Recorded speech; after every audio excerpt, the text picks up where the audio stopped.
Hey there guys, this is Chauncey J. Ken and welcome to another episode of Skyblock Survival here on my YouTube channel.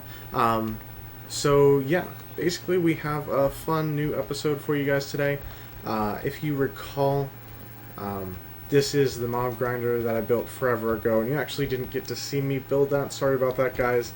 And that's just because it was already constructed when I started the series and it was part of the tour, but yeah, so, I mean, that was kind of that.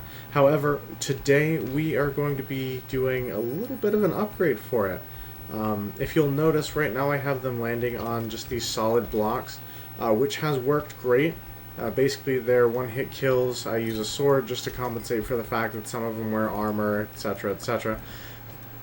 But when I'm not standing right here, they just sort of pile up, and that causes lag for the server, and it also means that the basic drops that you can get from them just dying, like string and bones and arrows and gunpowder and rotten flesh in particular, those things don't accumulate. I have to actually come down here and kill them.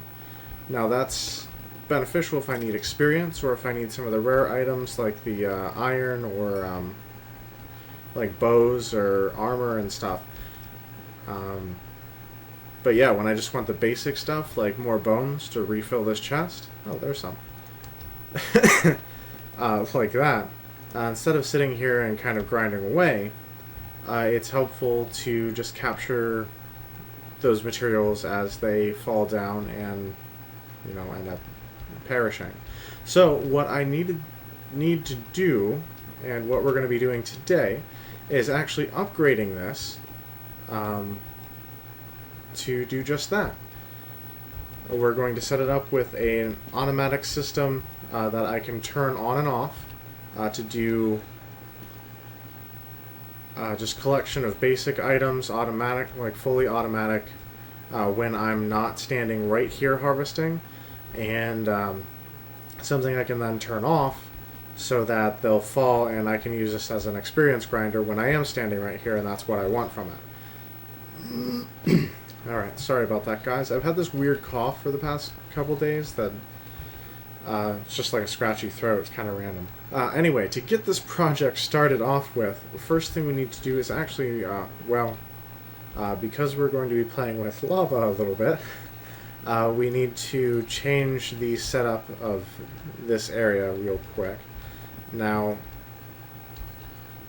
it's actually a pretty easy fix. The problem I've had with it before is that the lava actually sets this stuff on fire, but if we take out the corners and put some sort of stone material there, smooth stone, stone brick, cobblestone, something to that effect, that won't be an issue anymore. So those things are there, and that's all set and ready to go. And that should take care of any of the spreading problems we were having before. If it doesn't, well, I guess we'll just have to make this out of sturdier material, won't we? Okay, so the next thing is to get rid of the mobs that are currently here, so let's do that. And then we'll actually want to go ahead and block this up with wool. And I'll explain why that is the case in just a moment. There we go. Now they're all going to land on top of this, and wool is actually flammable. So once we're done, I don't have to actually remove these. I can just light them on fire and let that do its thing, which I felt was a convenient thing. So that basically gives me the freedom to do what I need to do. That goes to the birch trees, so where I want everything is going to be out here, towards what I call the front of my island, which is where the oak trees are. Basically, we're going to be removing that, and we're going to be putting a dispenser in there. But we want it to face inward, and we need to remove these anyway. Oh, good. I was like, oh right, that's... Yeah, if you guys have never seen this, and it's a good bet that you haven't, this is the bedrock block. That is at the very bottom of every island when you first start out. It's the only permanent block on the entire island, And so naturally it is where it was, and it will remain there because there's nothing I can do about it. So yeah, that's the bedrock block, guys. Little piece of history. Okay, so dispenser, right. Let's get that put into place. There we go. It's facing inward. That's exactly what we want. And now we actually need to take out part of the floor here. And we will start with these. And we're going to put some chests in here to capture the automatic drops when we have the system on. Okay. A little bit of lag there, preventing that, but here we go. So that'll go there, and that will go there, and that will go there, and you get the idea at this point. That will go there. So we'll go ahead and open these for convenience. Oh yeah, if you had never noticed this, the gates actually open opposite the way that you flick them. Okay, wow, so there's so much lag. Alright. But yeah, that's just a fun little fact. And then we want to put in our hoppers. Can I just... Oh, I'm stuck, aren't I? Yep, there we go. But I won't get that wool back. Alright. Soon enough we'll have so many automatic items flowing in that it won't matter, because we'll have a bunch of string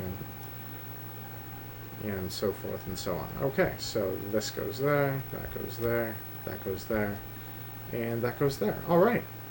Perfect. Things are working out quite well. Now these upper hoppers will feed down into the lower hoppers. And we'll put all of these in.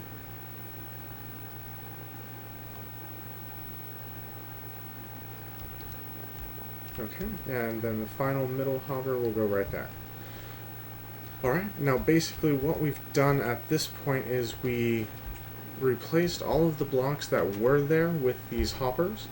Now what that's going to do is it's still going to provide a solid surface for them to land on for the experience farm. It is going to make their drops easier to get to because I don't have to go through here to the center, although I'm going to leave these gates so I can still go in if I need to for any reason. But what this is also going to do is capture any drops from the automatic kill system, which we'll get set up here in just a second. But first thing we need to do, of course, is place the pressure plates on top of this, and you'll see why that is the case here in just a second. So there we go. Not only does that make it look a little bit better, but it does serve a practical purpose. And now it's time for the button, which will go right here, and I can use to activate the dispenser. And last but not least, let's open the dispenser and put in our bucket of lava. Now you guys are probably getting the picture here.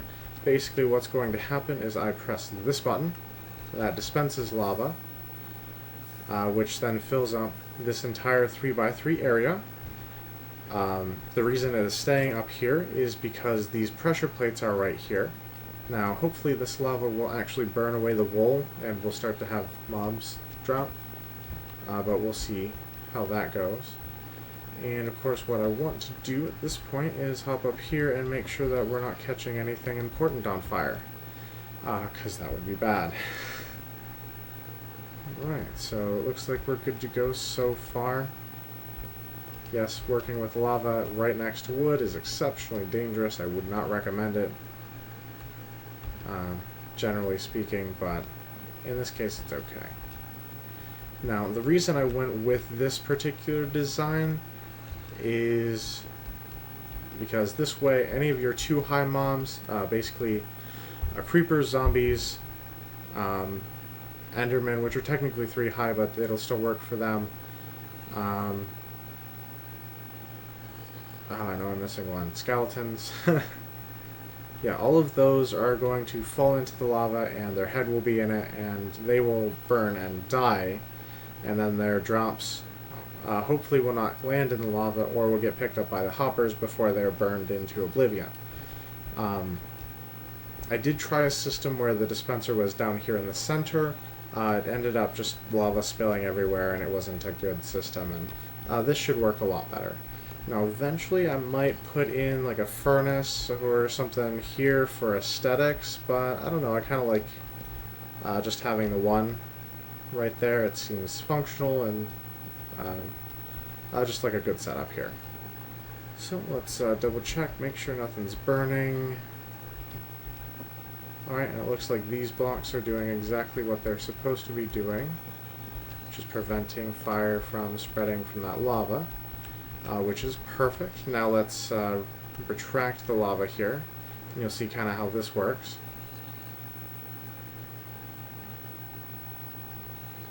And since this hasn't caught on fire, we can go ahead and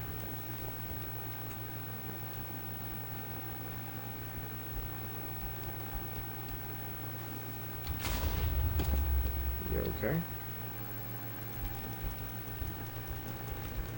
Alright. Let's kill what's here.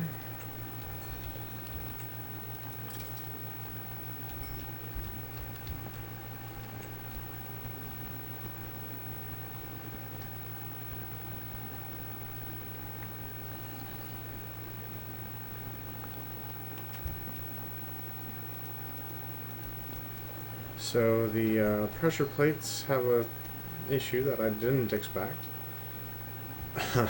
Interestingly enough, they will close the trapdoors while you're standing there. So that's an interesting thing. And we might get this wool back after all. I wasn't expecting that, but hey, always a good time. And some arrows already. And so we can see right now it's set up for experience mode. But let's go ahead and activate the auto kill feature here. Now the reason it's killing them in one hit in that case is because they did fall and hit this already, which generally does make them a one-hit kill.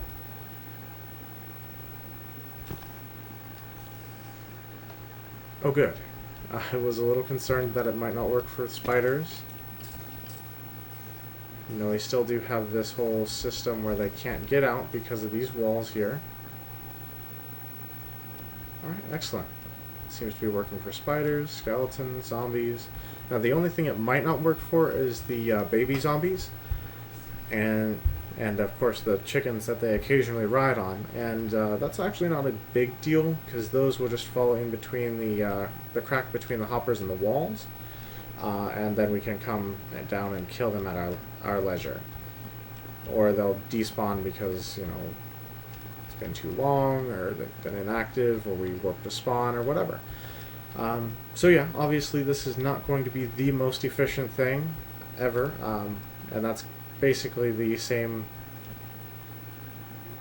kind of thing that you get with any of my designs. Not necessarily the most efficient, but really cool, something easy to do, and something that's effective, especially if you're going to do AFK strategy. So let's see what we've got loot-wise so far.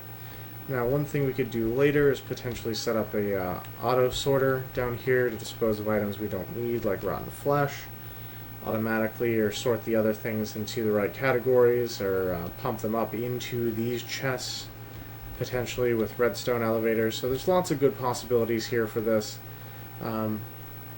Just lots of upgrade things that we could do with it, and it should be fun. But yeah, I do apologize that it's kind of a short episode, guys, but that's sort of what we wanted to accomplish for tonight. And seeing as it's done and it is running just fine, we'll go ahead and call it an episode. So thank you for watching, guys.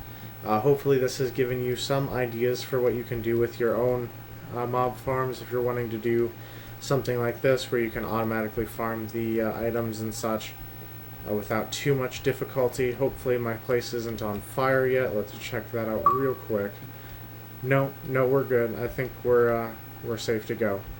But anyway, yes, thanks for watching, guys. I do appreciate it. I hope that you've enjoyed this episode, and I look forward to seeing you in the next one.